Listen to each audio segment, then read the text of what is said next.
Welcome back to MFO, everybody. Today, I was over at Twin Lakes Marine and got some kind of somber news about an accident that occurred on Lake Elizabeth and got me talking and Dave talking and Glenn talking about the fact that we should probably do something that kind of warns people about ice safety. So when we come back, we're going to talk a little bit about things that you can do when you're out ice fishing to make sure that you're safe, because the last thing that we want to see or hear happen is what just happened yesterday out here on Lake Elizabeth. We'll be back in just a minute.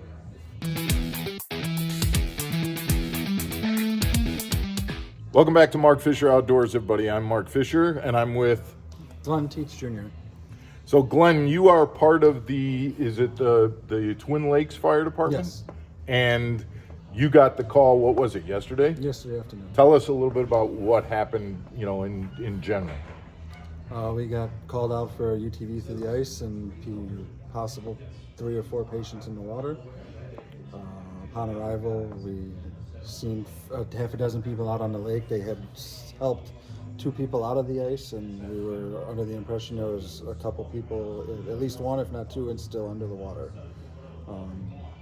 And when you go to a rescue or a well, they either term it a rescue or a Recovery. recovery. So this in the beginning was It's still a rescue. a rescue. Yes. How are you getting out on the ice? What are you walking out there? Or are you We will walk out onto the ice. We get guys that were in special suits, cold water suits, and they were communicating with me to advise me that they could not see anybody, and that they led to 2 that bystanders helped out off the ice, and then we called in resources, divers from local areas to assist. And so what happened, rescue. what it sounds like happened was a UTV, which is like a four-wheeler Yeah, 3-4 patients, or 3-4 occupants. that spots went through the ice, found a soft spot in the ice, and they went down in. And the theory, and again, we're theorizing here, is that with some rain and some warmer weather, there were puddles on the ice. Yes. And again, this happened at about what time? About 3:30 yesterday. So a little bit towards the afternoon, starting the sun's kind of coming down, puddles on the ice. Those puddles, open water and puddles would probably look pretty close pretty to the same close at a to distance. same at a By the time distance. it's too late, you won't even realize the difference. And the reality is that this was not an alcohol was not a, To the best of my knowledge, no. yeah, it wasn't a factor, but speed might have been. If you're going faster, the ability to react to something that appears maybe like it's a puddle and then all of a sudden it's open water, that might have been a factor. Yeah, you're not going to stop in time, and So 2 of the occupants were able to get themselves, innocent bystanders helped 2 of the occupants out of the water. okay, and unfortunately one of the driver of the vehicle, Was unable to escape. and he was recovered today He then. was recovered this morning. So let's talk about this kind of accident just makes you want to, okay, let's think about what are the things that you can do to be safe out on the ice. Let's just talk right off the bat. Thickness of ice. What is to walk out on the ice, what thickness do you think is appropriate to be walking on the ice? I would think 4 inches is a good number. And then what if you're going to drive an ATV or a UTV? What do you want to? I would look for at least 8 to 10. 8 to 10 when you're, and then Good ice, not yeah, right. We're going to get into what constitutes good solid ice, but we got 4 inches for walking, 8 to 10 for putting like an ATV or a UTV. What about a car? 18, 22. 18 to 22. Okay. And then, like you said, at this point, what you get when you get later in the season is you get this ice that's got puddles on it, that has thawed and refroze and things like that. And when those things happen, that means you got to be absolutely sure of what you're doing, which means tell me if I'm walking on the ice, what equipment can I use to be checking the thickness of the ice and to make sure that if I go in the water, I can get myself out?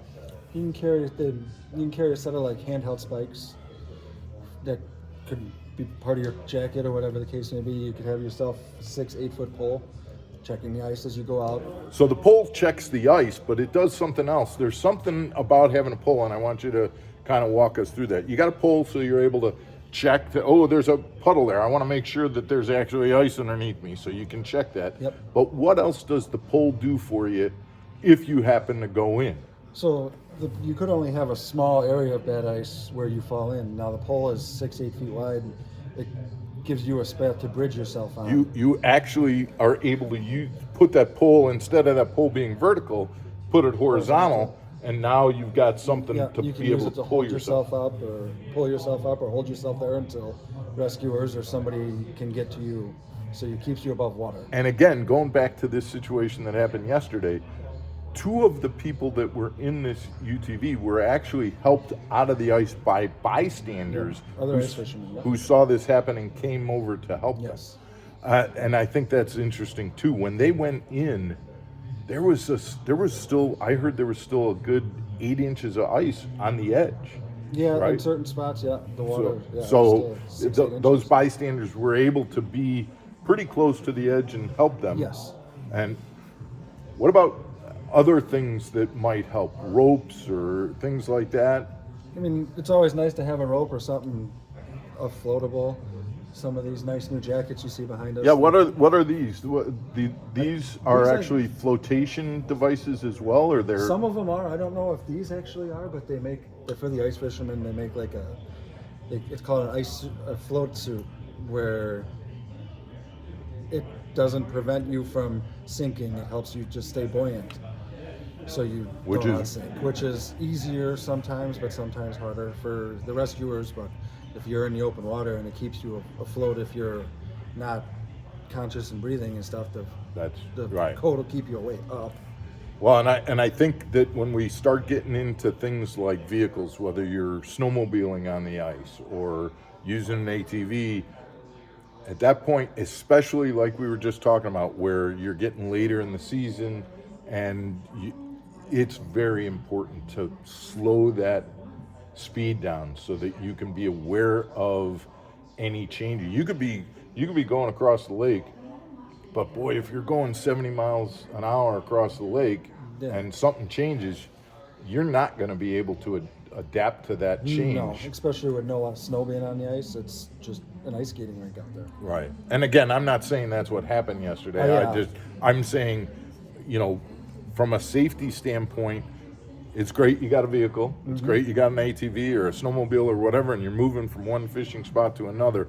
But do it slowly and do it with, keep your eyes peeled for what's going on. Yep. That's it. Guys, ice fishing's a blast. I know a week ago I did an episode about an ice fishing derby that was going on the Fox River. People were having a great time. But man, if you're going to be out there on the ice, do things to be safe. Make sure that you're with a group of people, that you're taking care of yourself, and you're doing things the right way. This kind of tragedy that happens, it just makes you go, man, we got to pay attention to the details. I appreciate you tuning into the channel. Glenn, I appreciate you helping out with this, and we'll be back again tomorrow for another episode of Mark Fisher Outdoors. Take care, everybody.